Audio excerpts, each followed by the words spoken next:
Dear students, तो last video में हमने अपनी हेट्रोसाइक्लिक केमिस्ट्री जो है स्टार्ट की थी और मैंने आपसे एक नॉमेनक्लेचर सिस्टम डिस्कस किया था। हेंस विडमेन नॉमेनक्लेचर सिस्टम में डिस्कस कर चुकी हूँ लास्ट वीडियो में। और आज हम देख रहे हैं रिप्लेसमेंट नॉमेनक्लेचर सिस्टम। देखो, आपके यहाँ सिलेबस में सिर्फ दो ही सिस्टम है। तो एक तो मैंने लास्ट वीडियो में डिस्कस किया था, दूसरा हमारा है रिप्लेसमेंट नॉमेनक्लेचर सिस्टम। अब देख लेते हैं कि रिप्लेसमेंट नॉमेनक्लेचर सिस्टम में क्या हमें पढ़ना है। तो heterocyclic compounds are considered to be derived from the carbocyclic compounds by the replacement of one or more carbon atoms by the heteroatoms। तो इसका क्या मतलब हुआ? ये तो हमें पता ही है कि जो हेट्रोसाइक्लिक कंपाउंड्स हैं वो हमारे कार्बोसाइक्लिक कंपाउंड से डिराइव हुए हैं। और कैसे डिराइव किया है हमने उन्हें कि उसमें रिप्लेस कर दिया है वन या मोर कार्बन एटम्स को। कैसे? देखो, एक हमारी ये रिंग है, ये हमारा कार्बोसाइक्लिक कंपाउंड है। आप लोगों को पता भी होगा इसका नाम साइक्लोप्रोपेन हम इसको बोल दे रहे हैं।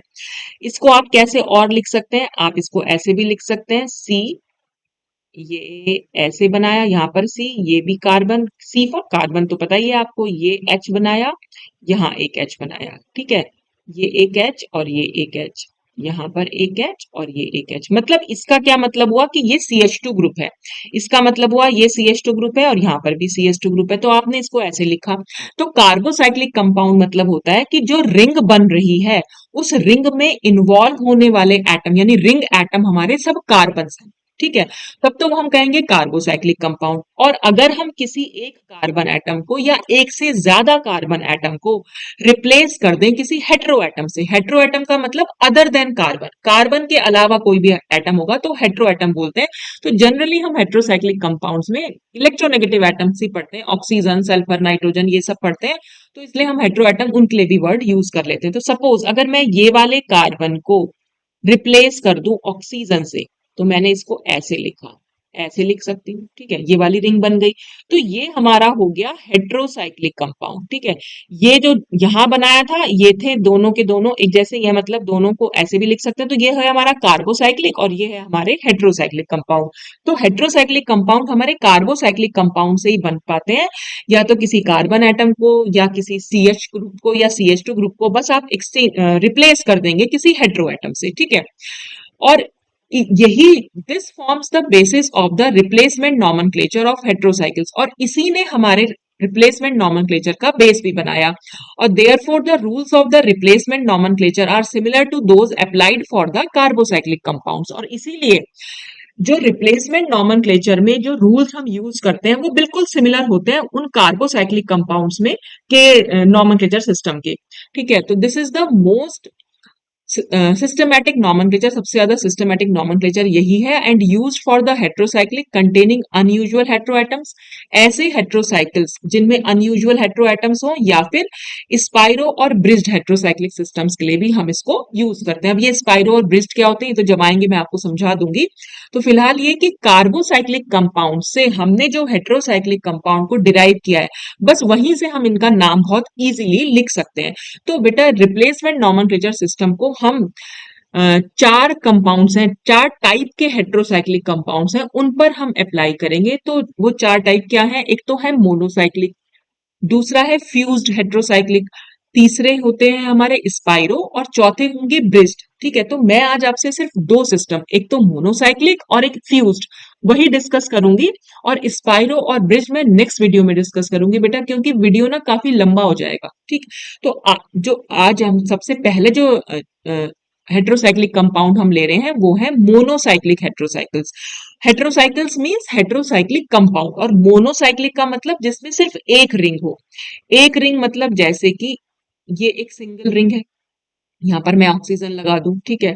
ये भी एक रिंग है, यहां मैं ऑक्सीजन लगा दूं, या ऐसे एक रिंग, यानी जहां पर भी आपको सिर्फ एक रिंग दिखाई दे वो हमारे मोनोसाइक्लिक होंगे, ठीक। तो the corresponding carbocyclic ring, corresponding carbocyclic ring यानी जिससे हमने हेट्रोसाइक्लिक कंपाउंड को डिराइव किया है। The ring obtained from the heterocyclic compound by replacing heteroatom by CH2, CH और C according to the valence of heteroatom is named by IUPAC rules. यानी कि अगर हमें नाम लिखना है तो हमें ये इमेजिन करना पड़ेगा कि जैसे भाई अभी अभी हमने यहाँ डिस्कस किया था कि ये वाली जो कार्बोसाइक्लिक रिंग है इससे हमने कैसे बनाया था हेट्रोसाइक्लिक, कि हमने किसी एक CH2, यहाँ पर CH2 को तो रिप्लेस किया था, कहीं कहीं पर आप देखेंगे आपने CH को भी रिप्लेस किया होगा, कहीं पर कार्बन को रिप्लेस, वो हमने वैलेंसी पर डिपेंड करता है। देखो जैसे कार्बन की वैलेंसी जो होती है वो हमारी 4 मानी जाती है, ठीक है, 4 होती है, और यहाँ दिख भी रही है। देखो अगर मैं इस कार्बन को, अभी मैंने आपको दिखाया था इस तरह से, ये हमने एक ऐसे सपोज बना लिया, यहाँ पर भी कार्बन, ये मैं CH2 लिख दे रही हूँ, ये भी CH2, ये खोल के लिखा है मैंने। कार्बन के 4 बॉन्ड दिख रहे होंगे आपको, एक बॉन्ड ये, दूसरा बॉन्ड ये, तीसरा ये, चौथा ये, ठीक है। और अगर मैंने ये वाला हेट्रोसाइक्लिक कंपाउंड बनाया है तो यहाँ पर ऑक्सीजन की कितनी वैलेंसी दिख रही है? सिर्फ 2, ठीक है। तो ऑक्सीजन की 2 वैलेंसी होती है, कार्बन की 4, तो यहाँ पर क्या हुआ, CH2 को रिप्लेस किया ऑक्सीजन ने, ठीक है। ऐसे ही हो सकता है कहीं पर CH को रिप्लेस किया होगा, कहीं पर कार्बन को रिप्लेस किया होगा, वो हेट्रोएटम की वैलेंसी पर डिपेंड करता है, ठीक है। तो जब आपको नाम देना होगा तो नाम आप हेट्रोसाइक्लिक कंपाउंड का ऐसे देंगे कि कार्बोसाइक्लिक का कंपाउंड का जो नाम है, बस उस नाम में आपको हेट्रोएटम का नाम ऐड कर देना है।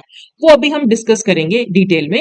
बस हमें सिर्फ इतना देखना था कि आईयूपीएसी रूल जो हम कार्बोसाइक्लिक रिंग के लिए लगाते हैं, वही आईयूपीएसी रूल हमारे हेट्रोएटम या हेट्रोसाइक्लिक कंपाउंड के लिए यूज होंगे। फिर सेकंड पॉइंट कहता है the type of heteroatom is indicated by a prefix according to table 1। अब देखो ये टेबल 1 क्या थी? टेबल 1 आपको, अगर आपने लास्ट वीडियो देखा है बेटा, हेंस विडमेन सिस्टम में मैंने एक टेबल बनाई थी जिसमें हमने डिफरेंट डिफरेंट हेट्रोएटम्स के नाम लिखे थे, उनके प्रीफिक्सेस लिखे थे, और मैंने आपसे बताया था इसको याद करने का क्या तरीका था। पहले हमने ऑक्सीजन फैमिली को लिखा था, तो ऑक्सीजन था, फिर उसमें सल्फर था, फिर उसमें सिलेनियम था, ठीक है। उसके बाद हमने नाइट्रोजन फैमिली को लिखा था, नाइट्रोजन हो गया, फास्फोरस हो गया, ठीक।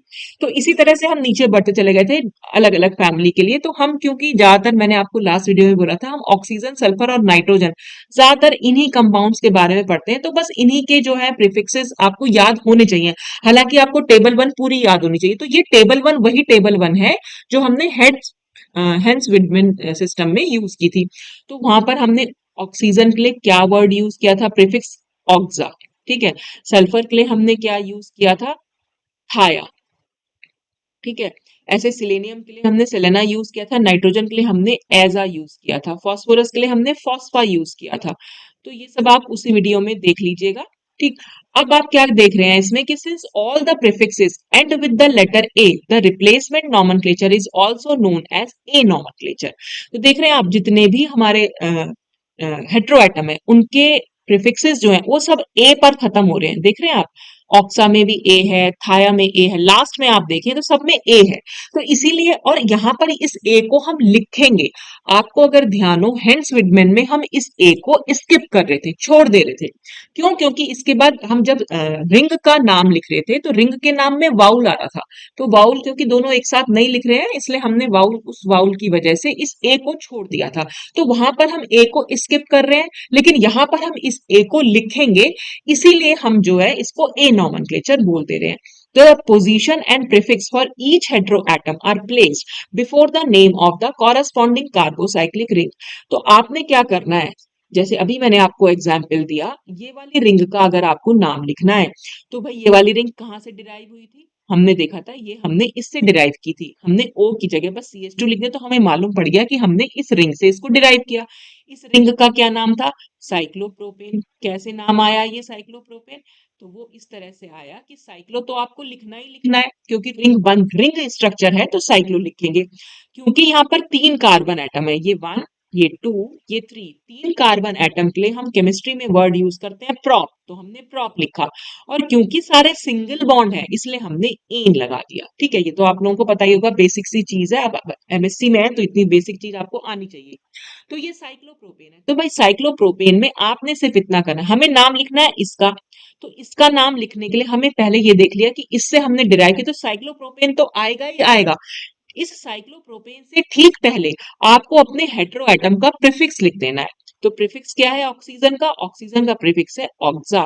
तो इस कंपाउंड का नाम बन जाएगा ऑक्सा साइक्लोप्रोपेन। इस कंपाउंड का नाम था साइक्लोप्रोपेन, इस कंपाउंड का नाम हो गया ऑक्सा साइक्लोप्रोपेन। और इसकी पोजीशन हमने इसलिए नहीं लिखी क्योंकि इसकी पोजीशन 1 है, क्योंकि जब एक ही हेटेरोएटम है तो हम वहीं से नंबरिंग शुरू करेंगे।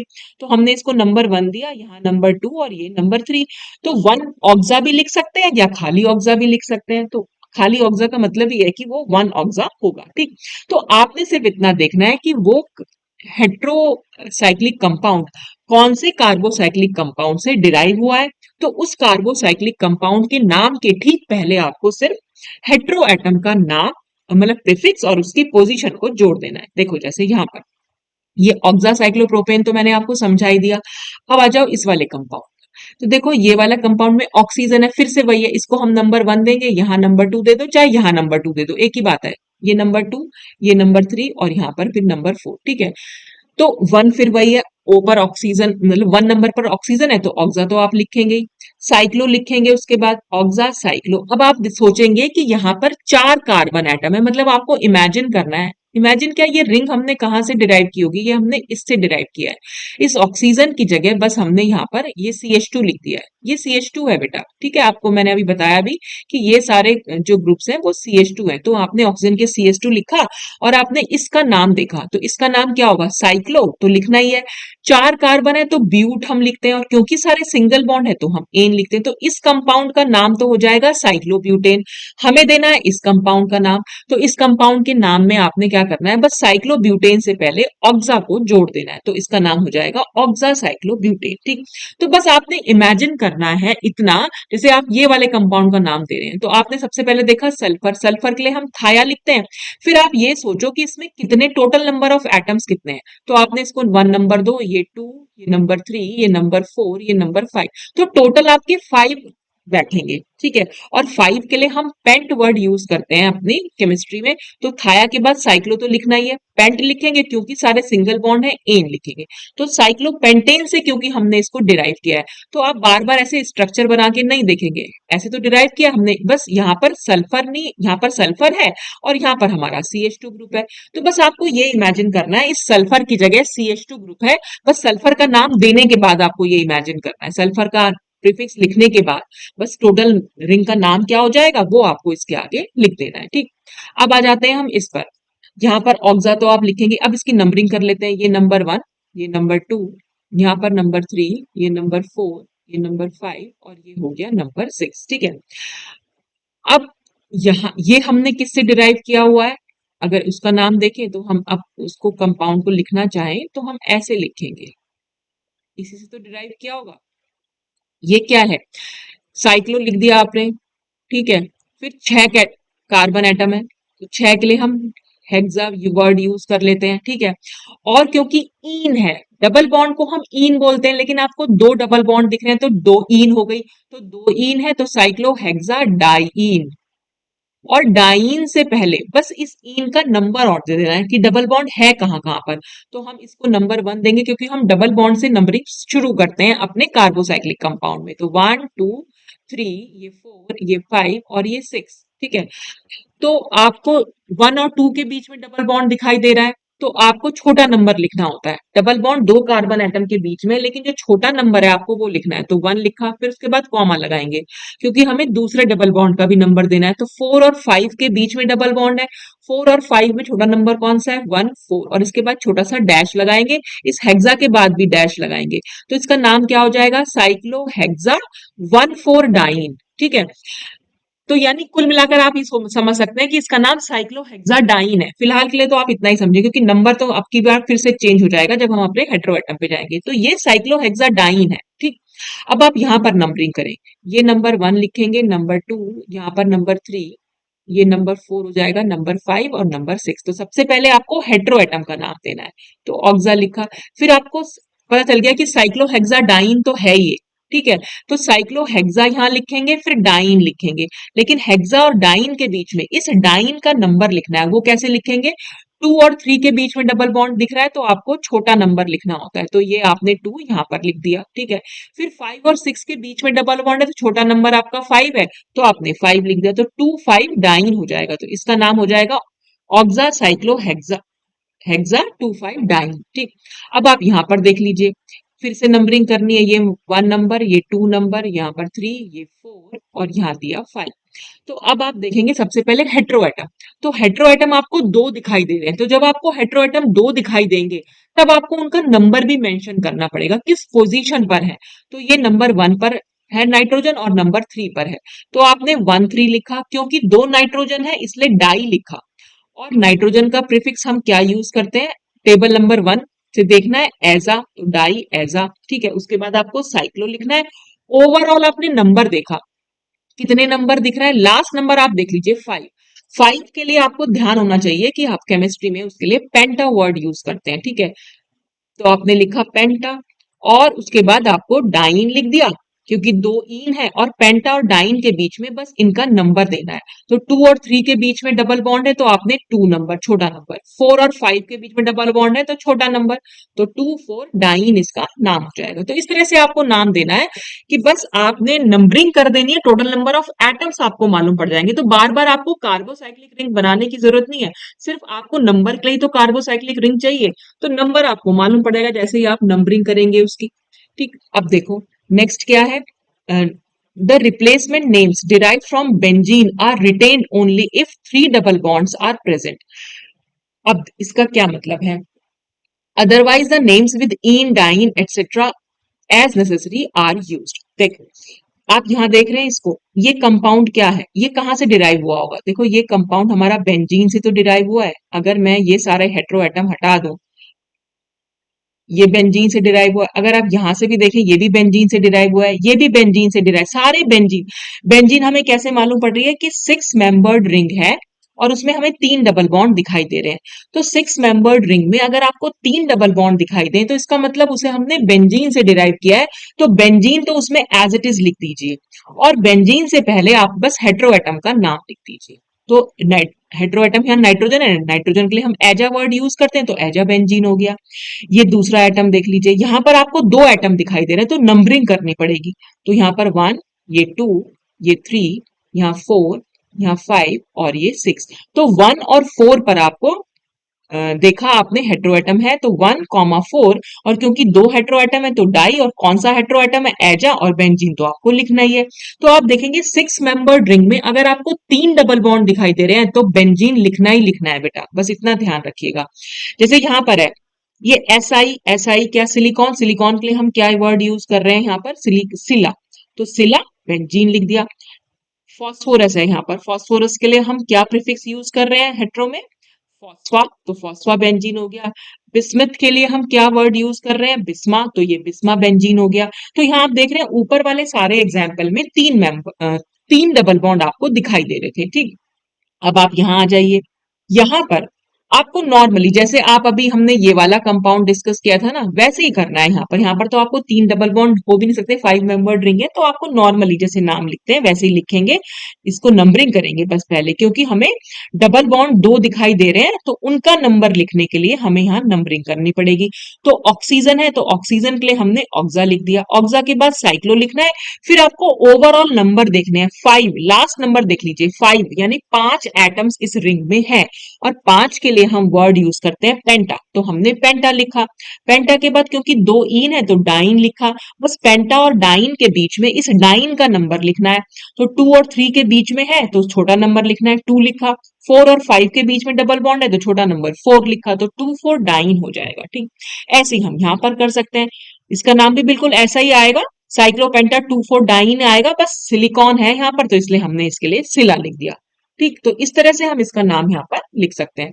फिर नेक्स्ट पॉइंट क्या है, फोर्थ नंबर ये कहता है the sequence and numbering of the heteroatom follow the rules as in systematic. Systematic nomenclature कौन सा था जो हमने पहले यूज किया था, हेंस विडमेन को हम सिस्टमैटिक नॉमेनक्लेचर भी बोल देते हैं, तो ये उसी के लिए बोला है। तो जैसे वहां पर हम सीक्वेंस और नंबरिंग ऑफ हेट्रोएटम कर रहे थे, बिल्कुल वही यहां पर करेंगे। तो प्रेफरेंस कैसे दे रहे हैं, ये प्रेफरेंशियल ऑर्डर है कि फर्स्ट प्रेफरेंस हम देंगे हेट्रोएटम को। जो जैसे मान लीजिए आपके पास 2 हेट्रोएटम प्रेजेंट है, सपोज नाइट्रोजन भी प्रेजेंट है, ऑक्सीजन भी प्रेजेंट है, तो क्योंकि हमारी टेबल नंबर 1 में ऑक्सीजन सबसे ऊपर आता है तो आप ऑक्सीजन को प्रेफरेंस देंगे नंबरिंग देते हुए, यानी इसका नंबर 1 लिखेंगे और हाइड्रोजन सॉरी नाइट्रोजन का नंबर आप 2 लिखेंगे अगर ये दोनों पास पास में है तो, ठीक है। सेकंड प्रेफरेंस आप देंगे अदर हेट्रोएटम्स को अकॉर्डिंग टू द टेबल 1, ठीक है। थर्ड प्रेफरेंस अगर कोई मल्टीपल बॉन्ड है तो आप थर्ड प्रेफरेंस उसको देंगे, और फोर्थ प्रेफरेंस आप अगर कहीं पर कोई सब्सिट्यूएंट यानी कोई साइड चेन जुड़ी हुई है, और if there is choice alphabetical order is considered, ठीक है। अच्छा देखो जैसे यहां पर है, यहां पर हम क्या करें, ये वाली रिंग है हमारी, अब हम नंबर 1 देखो ऑक्सीजन भी प्रेजेंट है नाइट्रोजन भी प्रेजेंट है, तो हम मिनिमम नंबर जो लोएस्ट नंबर है वो हम अपनी ऑक्सीजन को देंगे। और ऑक्सीजन को हम क्यों दे रहे हैं? क्योंकि ऑक्सीजन हमारी टेबल नंबर 1 में ऊपर आ रही है, तो जो भी हाईएस्ट आएगा उसको आपको लोअर नंबर देना है। तो आपने 1 लिखा, फिर ये 2, यहाँ 3, ये 4 और ये 5। अब आप इसका नाम लिखेंगे। तो क्योंकि 1 पर ऑक्सा है, तो ये आई बना हुआ है, ये 1 है बेटा, ठीक है, इसको आप 1 समझिएगा, ठीक। तो इसका नाम हुआ 1 ऑक्सा। तो 1 के बाद हाइफन लगाया, यानी छोटा सा डैश लगाया, फिर ऑक्सा लिखेंगे। नंबर के पहले और बाद में हमेशा हाइफन लगता है बेटा। हाइफन मतलब छोटा सा डैश जो होता है ये, ठीक।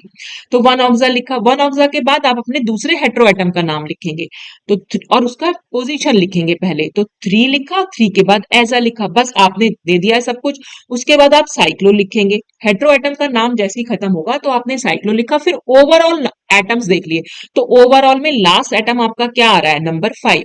तो यानी कुल मिलाकर 5 एटम है, और 5 एटम के लिए हम पेंटा यूज करते हैं। और 2,4 डाइन तो मैंने आपको समझाया ही है। डाइईन क्योंकि 2 डबल बॉन्ड है और छोटा नंबर हमें लिखना है, तो 2,4 डाइन इस तरह से हम इसको लिख सकते हैं। अब देखो यहाँ पर भी आपकी 2 हेटेरो एटम है, सल्फर और नाइट्रोजन। तो क्योंकि सल्फर नाइट्रोजन से पहले आता है, मैंने आपको लास्ट वीडियो में समझाया था, पहले हमें प्रेफरेंस ऑक्सीजन फैमिली को देनी है, फिर हम प्रेफरेंस नाइट्रोजन फैमिली को देंगे, ठीक है। उसके बाद हमारी इधर कार्बन फैमिली आ जाएगी, फिर हमारी बोरॉन फैमिली आ जाएगी। तो उतना तो जरूरत ही नहीं पड़ती, ऑक्सीजन फैमिली याद रख लीजिए और नाइट्रोजन फैमिली, बस इसी से आपका काम हो जाएगा। फिर आप नंबरिंग करेंगे तो वही सल्फर को हमें नंबर कम देना है। तो 1 2 3 4 नंबरिंग आपके सामने हो ही रखी है। 1 पर क्या जुड़ा हुआ है? थाया लिखा। फिर 4 पर जुड़ा हुआ है एजा, फिर हमने साइक्लो लिखा। अब क्योंकि टोटल नंबर ऑफ एटम कितने हैं, क्योंकि लास्ट नंबर हमने देखा 6 आया, 6 के लिए हम हेक्सा वर्ड यूज करते हैं, हेक्सा लिखा। क्योंकि 2 ईन है, डाइन लिखा। हेक्सा और डाइन के बीच में अपने डबल बॉन्ड्स का जो छोटी डिजिट्स हैं बस वो लिख दी, 2 5 डाइन हो गया। अब आप यहाँ आ जाइए, देखो यहाँ पर सल्फर भी है, सिलिकॉन भी है, नाइट्रोजन भी है, ठीक। तो हमें इस तरह से नंबर, अब यहाँ पर नंबर 1 दे रहे हैं हम इसको, ठीक। नंबर 1, और फिर हमें हेट्रो एटम, देखो हम यहां से अगर हम नंबरिंग करेंगे, ये 1, ये 2, ये 3 और ये 4, नाइट्रोजन को तो हर हाल में 4 नंबर ही जाना है। तो हम नंबरिंग यहां से ना करके इधर से कर रहे हैं, क्योंकि इससे क्या हो रहा है, सिलिकॉन को हमारा कम नंबर मिल रहा है, सिलिकॉन को हमारा 2 नंबर मिल रहा है। अगर हम ऐसे नंबरिंग करते हुए आते तो यहाँ हम इस तरह से करते ना, इस तरह से, तो यहाँ पर हम 5 लिखते और इसको हम 6 लिखते। लेकिन हमने ऐसे नंबरिंग इसलिए करी है क्योंकि नाइट्रोजन तो हमारा हर हाल में 4 ही आ रहा है, और सिलिकॉन से ऊपर हमारा नाइट्रोजन आता है, तो ये तो हर हाल में हमारा 4 ही आ रहा है। तो इसको तो हमने कैसे भी कर ले, लेकिन इससे हमारा ये फायदा हो रहा है इधर से नंबरिंग करने से कि सिलिकॉन को हमारा कम नंबर मिल रहा है। तो हेटेरोएटम को हमारी कोशिश ये रहनी है कि कम नंबर देना है। तो अब हम जब नाम लिखेंगे इनका, तो सबसे पहले थाया ही लिखेंगे। 1 पर हमने लिखा थाया, ठीक है। फिर हम एजा लिखेंगे क्योंकि हमें प्रेफरेंस अपने नाइट्रोजन एटम को देनी है। सबसे पहले ऑक्सीजन फैमिली, फिर नाइट्रोजन फैमिली, उसके बाद हमारी कार्बन फैमिली। तो 4 एजा लिखा और 2 नंबर पर सीला लिख दिया, ठीक है। साइक्लो तो हमें लिखना है। ओवरऑल कितने एटम है? 6 देख लिया, लास्ट नंबर हमारा 6 आ रहा है, तो ओवरऑल हमारे 6 एटम है, उसके लिए हम हेक्स वर्ड यूज करते हैं। और फिर हम देखेंगे यहाँ पर सारे सिंगल बॉन्ड हैं, तो हेक्स के आगे हमने सिर्फ एन लगा दिया, ठीक है। देखो यहाँ पर हम क्या कर रहे थे, खाली पेंट नहीं लिख रहे थे, पेंट के आगे ए भी लगाना था, ठीक है। जब भी हम डाई ट्राई ये सब यूज करते हैं ना, तब हम ए जरूर लगाते हैं, ठीक है।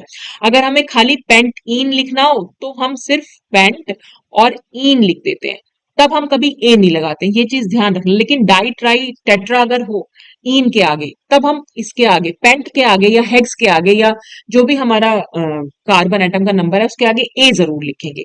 तो यहाँ पर सारे सिंगल बॉन्ड है, तो सिंगल बॉन्ड के लिए हम हमेशा पेंट हेक्स हेप्ट इस तरह से लिखते हैं और उसमें सिर्फ एन लगा देते हैं, ठीक। अब फिर से यहाँ आ जाते हैं, यहाँ पर दोनों सल्फर है, तो 1 4 तो हो ही जाएगा, 2 सल्फर है इसलिए डाई, और हमने थाया लिखा, साइक्लो। 6 एटम है कुल मिलाकर, तो हेक्सा, ठीक है। और 2 डाइन मतलब 2 इन है तो डाइन हो गया, और 2 5 तो आपको पता ही है, ठीक। अच्छा, अब ये तो था हमारा मोनोसाइक्लिक सिस्टम के लिए, जहां पर हमारे पास सिर्फ एक ही रिंग थी। अब हमारे आते हैं फ्यूज्ड हेट्रोसाइक्लिक। फ्यूज्ड हेट्रोसाइक्लिक का क्या मतलब होता है, जब 2 रिंग आपस में फ्यूज हो रखी हो। देखो हमारी ये एक रिंग थी, सपोज मैंने ऐसे बना दी ये, ठीक। अब अगर इसी में मैं एक और रिंग जोड़ दूं तो ये फ्यूज्ड कैसे हो गई, यहाँ पर ये वाला कार्बन एटम और ये कार्बन एटम दोनों रिंग का है, ठीक है। जब रिंग्स जो हैं दो कार्बन एटम पर फ्यूज, दो एटम पर फ्यूज हो जाए, यानी दो एटम्स उनके कॉमन हो जाए, तो हम उनको फ्यूज्ड सिस्टम बोल देते हैं। ठीक, तो ये फ्यूज्ड हेट्रोसाइकिल्स होंगे। तो in replacement nomenclature system following rules are, कौन कौन से रूल्स हैं? सबसे पहला रूल क्या है? The position and prefix for the hetero atom is written in front of the name of the corresponding car, वही रूल है। हमने अपनी कॉरस्पॉन्डिंग कार्बोसाइक्लिक रिंग देखी, किसके कौन सी कार्बोसाइक्लिक रिंग से हमने उसको डिराइव किया है, बस उसके आगे हमें पोजीशन और प्रीफिक्स लिख देना है, बिल्कुल वैसे जैसे हमने पहले किया था। The numbering of the corresponding carbocyclic ring is retained irrespective of the position of the heteroatom।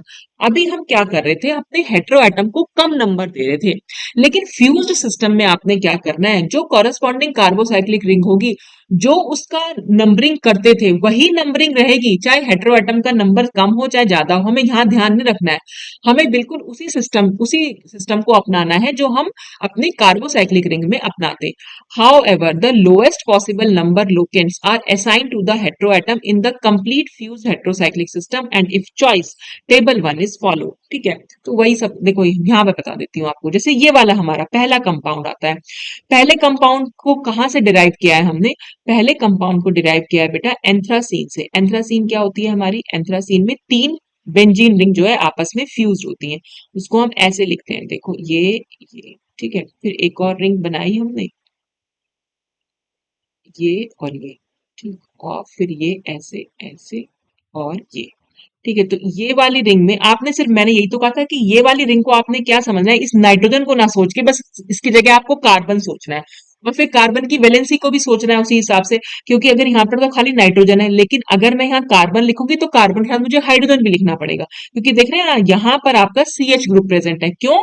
क्योंकि कार्बन की तो चार वैलेंसी है, यहाँ पर आपको तीन बॉन्ड दिखाई दे रहे हैं, एक बॉन्ड यहाँ है, डबल दो बॉन्ड यहाँ पर है, तो कुल मिलाकर तीन बॉन्ड है, तो एक H भी यहाँ पर जुड़ा हुआ है। ठीक है, तो CH ग्रुप है, यहाँ नाइट्रोजन को रिप्लेस कर दें CH से, तो हमारी कार्बोसाइक्लिक रिंग जो है आ जाएगी। तो ये हमारी होती है एंथ्रासीन। ठीक है, इसको हम लिखेंगे एंथ्रासीन। अब एंथ्रासीन की नंबरिंग हमें इसमें एज इट इज रखनी है। तो एंथ्रासीन की जब हम नंबरिंग करते हैं तो उसका सिस्टम ये था कि हम यहां से नंबरिंग करते थे उसकी, 1 2 3, ये 4, पहले तो इस रिंग का लिखा, फिर हम इस रिंग पे पहुंचते थे 5 6 7 8, और ये होता था 9 और ये होता था 10। एंथ्रासीन की नंबरिंग हम ऐसे करते हैं। अगर आप लोगों ने फ्यूज्ड कार्बोसाइक्लिक यानी पॉलीन्यूक्लियर जो हाइड्रोकार्बन है अगर वो कभी पढ़े हो तो मैं बता दे रही हूँ, वैसे अगर नहीं भी पढ़े हैं तो नंबरिंग उसकी ऐसे, तो यही नंबरिंग हमें यहाँ पर रखनी है। तो हमें अब इससे कोई मतलब नहीं है कि नाइट्रोजन, वो तो बाई चांस है कि नाइट्रोजन यहाँ पर आ गया, अगर नाइट्रोजन हमारा यहाँ भी होता ना तब भी हम नंबर, मतलब अगर सपोज नाइट्रोजन हमारा सेकंड पोजीशन पर होता तब भी हम नंबर 1 यहीं से शुरू करते। ठीक है, तो यहाँ पर तो है नहीं, तो हम नॉर्मल नंबरिंग जो इसकी दे रहे हैं वैसे ही, जैसी नंबरिंग हमने यहाँ कर रखी है वही नंबरिंग हमें यहाँ पर करनी है। तो 1 2 3 4 5 6 7 8 9 10। ठीक, अब हम अपने, तो हमने एंथ्रासीन से पता चल गया कि एंथ्रासीन से ले रखा है, तो एंथ्रासीन तो हमने एज इट इज लिख दिया। एंथ्रासीन से पहले हमें अपने हेट्रोएटम का प्रीफिक्स लिखना है। अब हेट्रोएटम नाइट्रोजन है दोनों के दोनों, तो डाई एजा, क्योंकि दो है इसलिए डाई एजा। अब इनके नंबर भी देने पड़ेंगे, तो 1 पर है और 5 पर है, तो 1,5 डाई एजा एंथ्रासीन। ठीक, अब आ जाते हैं हम इस वाले कंपाउंड पे। ये कंपाउंड हमने कहां से डिराइव किया है? ये हमने फिनेंथ्रीन, ये होता है फिनेंथ्रीन।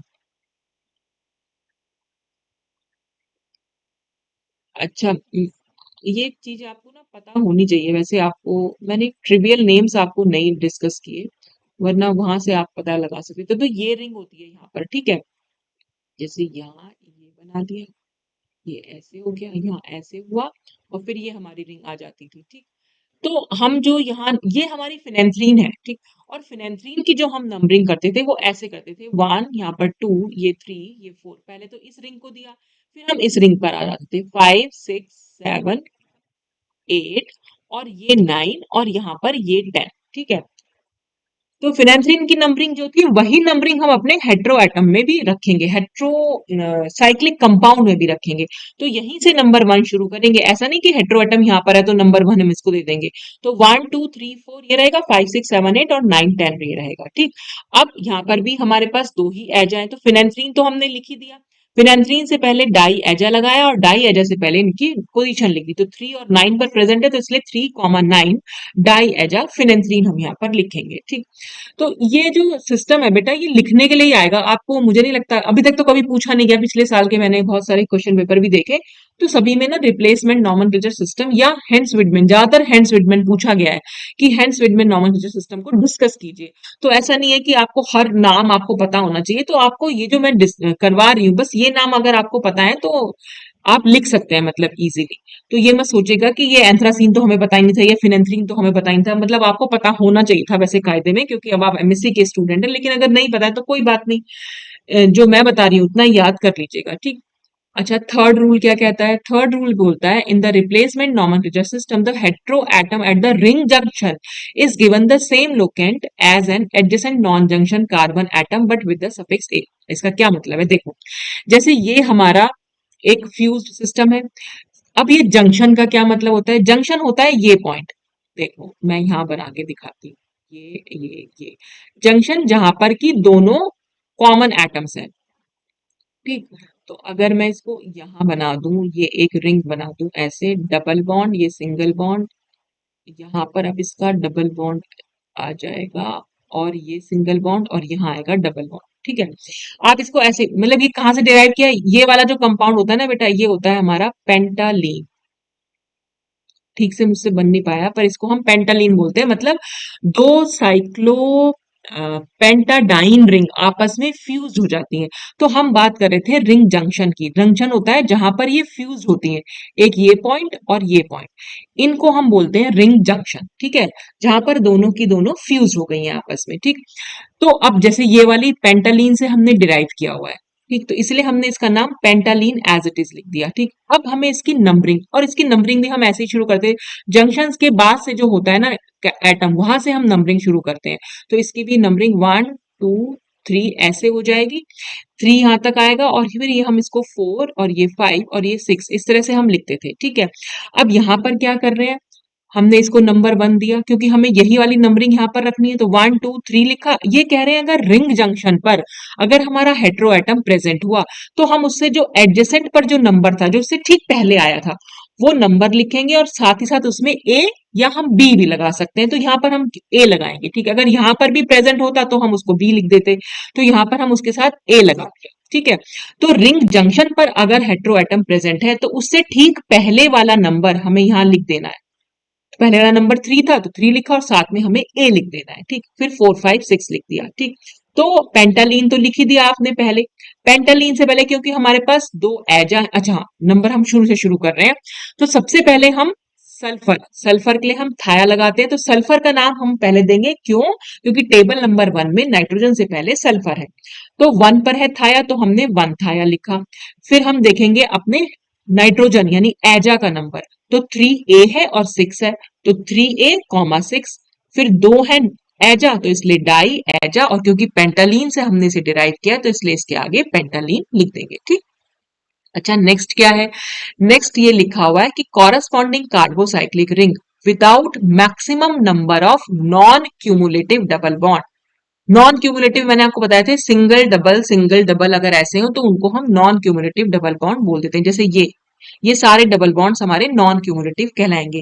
ये कह रहे हैं corresponding carbocyclic ring without maximum number of non cumulative double bond is named without using prefix for hydrogen atoms.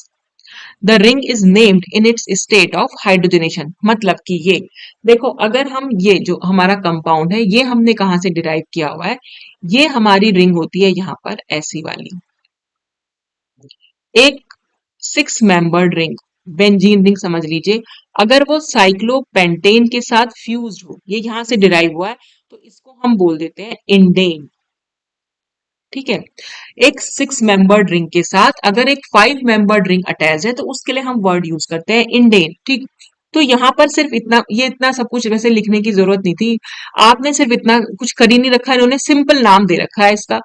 तो इन्होंने बोल रखा है जो कॉरस्पॉन्डिंग हमारी कार्बोसाइक्लिक रिंग है without maximum number of non cumulative double bonds is named without using prefix for hydrogen atom. Hydrogen atom के लिए यहाँ पर हम कोई प्रीफिक्स यहाँ यूज नहीं करेंगे। जैसे हम वहां लिखते थे ना, एच को थोड़ा सा इटैलिक्स में लिखते थे, वो सब हम यहाँ पर नहीं लिखेंगे। ठीक, तो नॉर्मल नाम है, आपने नंबरिंग तो यहीं से शुरू करनी है क्योंकि इसमें नंबरिंग यहीं से शुरू होती है। तो 1 2 3 4 5 6 7 लिख दिया आपने यहाँ पर। अब आपको नाम देना है, तो देखो ऑक्सीजन भी है, सल्फर भी है, नाइट्रोजन भी है। तो हमारा जो टेबल नंबर 1 में ऑक्सीजन ऊपर है, सल्फर यहाँ है, नाइट्रोजन यहाँ है। तो ऑक्सीजन का नाम हम पहले लिखेंगे, तो ऑक्सीजन का नाम से पहले उसका नंबर लिखना पड़ेगा। तो ये हो गया 2 ऑक्सा।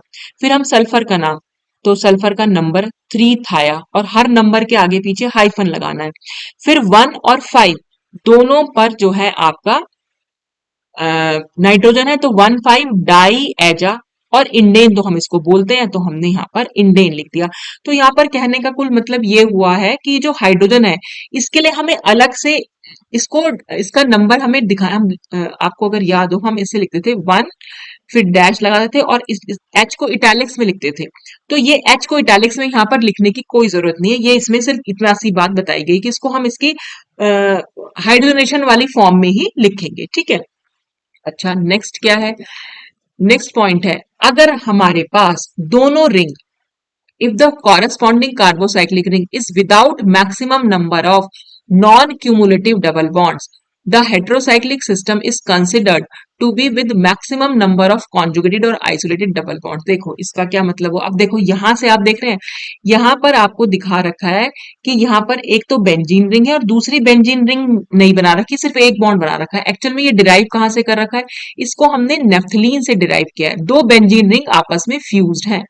अब देखो ये इस तरह से है, ये इससे डिराइव किया हुआ है। अब आप देख रहे हैं इस वाली रिंग में भी आपको ये तीन ही डबल बॉन्ड कंसीडर करने हैं, 1 2 और ये 3। ये जो डबल बॉन्ड है ये दोनों रिंग में माना जाता है, तो इसमें भी 3 डबल बॉन्ड माने जाएंगे और इसमें भी 3 डबल बॉन्ड माने जाएंगे। ये कह रहा है कि जो कॉरस्पॉन्डिंग कार्बोसाइक्लिक रिंग होगी, यानी ये वाली रिंग की बात कर रहा है, without maximum number of non cumulative double bonds. तो यहां पर क्या है, इस वाली रिंग में एक ही डबल, मतलब कुल मिलाकर 3 डबल बॉन्ड तो नहीं आ रहे हैं, 2 ही डबल बॉन्ड आ रहे हैं, ये 1 आ रहा है और ये 2 आ रहा है। तो इसमें maximum number of double bond नहीं आ रहे हैं, लेकिन हमें ऐसा सोचना है कि यहां पर वो maximum number of double bonds है। कुल मिलाकर कहने की बात ये कि बेटा ये जिससे डिराइव हुआ है बस आपको उसका नाम लिख देना। इतनी टिपिकल लैंग्वेज में बुक में लिखा हुआ था, मैंने वही उतार दिया बिल्कुल इसको। तो ये आपको सिंपल सा लिखना है कि जहां से ये डिराइव हुआ। आपको ऐसा नहीं सोचना है कि इसको आप डाइन की फॉर्म में लिखोगे, ऐसा नहीं करेंगे कि ये आप फॉर्म डाइन से लिखेंगे इसका नाम, क्योंकि हमने ये नेफ्थलीन से डिराइव किया हुआ है, बस इसमें क्यूमुलेटिव डबल बॉन्ड नहीं है।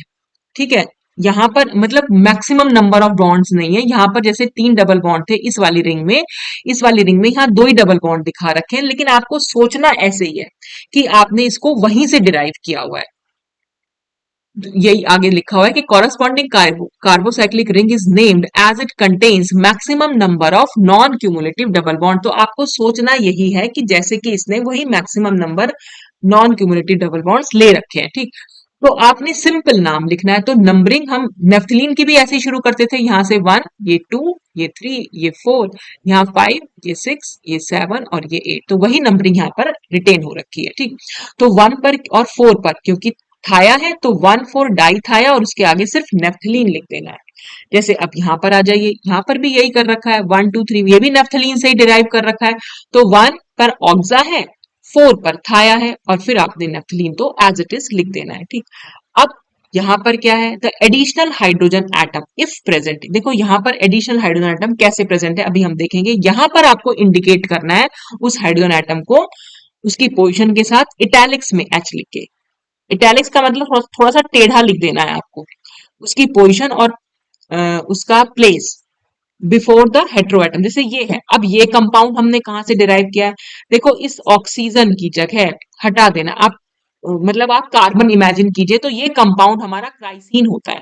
आप ऑक्सीजन की जगह सिर्फ कार्बन एटम को इमेजिन कीजिएगा और ये कंपाउंड है हमारा क्राइसिन। ठीक, अब यहां पर आप नंबर 1 पर देखें, नंबर 1 पर आपको CH2 ग्रुप दिखाई देगा। तो यहाँ पर एक एक्स्ट्रा हाइड्रोजन है, यहाँ पर कायदे में CH होना चाहिए, मतलब ट्राइसिन में यहाँ पर CH होता है। ठीक है, तो यहाँ पर एक एक्स्ट्रा हाइड्रोजन है, इस एक्स्ट्रा हाइड्रोजन को आपको अलग से बताना है। ठीक है, तो वही एक्स्ट्रा हाइड्रोजन यहाँ पर 1 लिखा आपने, 1 के आगे इटैलिक्स में H लिख दिया, फिर आपने 2 नंबर अपने देखो नॉर्मली नाम क्या लिखते हैं आप, अगर आपको ये एच नहीं भी दिख रहा है, सिंपल नाम क्या लिखते, आप ऑक्सा तो लिखते ही लिखते और ऑक्सा की पोजीशन लिखते। तो टू ऑक्सा, और क्योंकि क्राइसिन से डिराइव किया है तो आपने इसका नाम क्राइसिन लिखना था, तो टू ऑक्सा क्राइसिन तो लिखेंगे ही। लेकिन आप ये भी देख लीजिएगा कि हर कार्बन एटम पर सी एच होगा। देखो ये भी हमारा सी एच है, ये भी सी एच है, ये सिर्फ कार्बन है, जो रिंग जंक्शन है यहाँ पर वो सिर्फ कार्बन होंगे। ठीक है, ये सी एच है, ये भी सी एच है, रिंग जंक्शन वाले हमारे कार्बन होंगे क्योंकि वहां पर 4 बॉन्ड है।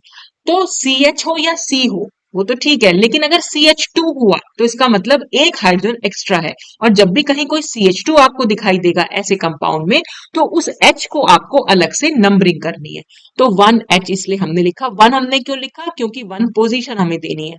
तो 1H 2 ऑक्सा ग्राइसिन हो गया। ठीक, तो इस तरह से हम इसका नाम लिखेंगे। अब ये स्पाइरो हेट्रोसाइकिल्स और ब्रिज हेट्रोसाइकिल्स जो है वो मैं नेक्स्ट वीडियो में डिस्कस करूंगी। तो आज मैंने आपसे रिप्लेसमेंट नॉमेनक्लेचर सिस्टम डिस्कस किया, जिसमें मैंने दो टाइप के हेट्रोसाइक्लिक कंपाउंड, मोनोसाइक्लिक और फ्यूज्ड, तो दोनों ही बहुत इजी है। फ्यूज्ड में भी आपको मेन कार्बोसाइक्लिक रिंग जहां से हमने उसको डिराइव किया है, तो बेटा फ्यूज्ड सिस्टम आपको थोड़े से याद होने चाहिए, जैसे नेफ्थलीन का नाम, एंथ्रासीन का, फिनेंथ्रीन, यहाँ पे क्राइसिन और आया है, यही होगा। बेंजीन रिंग बस आपस में फ्यूज होंगी, या 5 मेंबर्ड रिंग आपस में फ्यूज होंगी, या 4 मेंबर्ड रिंग होंगी। तो बस उनके फ्यूज रिंग के नाम अगर आपको पता होंगे तो फिर आप कुछ भी इजीली आप यहाँ पर लिख सकते हैं, और उनकी नंबरिंग आपको पता होगी। तो मैं आपसे यही कह रही थी, इतना सब कुछ याद, ये जो मैंने आपको समझा दिया है बस इसी को आप याद कर लीजिए, ये सफिशियंट है। क्योंकि अलग से कोई स्ट्रक्चर देके तो मुझे नहीं लगता कि नाम आपका आया, अभी तक तो नहीं आया है। अगर आप हमारी यूनियन यानी कि रुहेलखंड यूनिवर्सिटी से बिलोंग करते हैं, तो अगर आप दूसरी यूनिवर्सिटी के तो मुझे नहीं पता वहां पर किस तरह से आते हैं क्वेश्चंस। लेकिन रुहेलखंड यूनिवर्सिटी के मैंने लास्ट ईयर के बहुत सारे पेपर देखे, तो सभी में जो है उन्होंने सिर्फ नॉमेनक्लेचर सिस्टम को डिस्कस करने के लिए पूछा हुआ है, बाकी कुछ नहीं पूछा हुआ है। तो आपको सिर्फ यही नाम जो मैंने करवा दिए इतने लिख लिख देंगे, इतने भी याद रह जाएंगे तो बहुत बड़ी बात है। तो जितने आपको याद हो पाए, जैसे आपके यहाँ पर 2 एग्जाम्पल हैं या 3 एग्जाम्पल मैंने करा रखे हैं किसी एक ही पॉइंट में, तो आप उसमें से कोई भी एक एग्जाम्पल याद कर सकते हैं। और दूसरी चीज ये कि इतने सारे पॉइंट्स अगर आपको ना याद आए तो 2-3 पॉइंट ही लिख सकते हैं। मतलब आपको डिपेंड करेगा आपके पास कितना टाइम है ये क्वेश्चन को अटेम्प्ट करने का, क्योंकि क्वेश्चन काफी लॉन्ग आएगा ये अगर आया तो। ठीक है, तो आज के लिए बस इतना ही। Thanks for watching.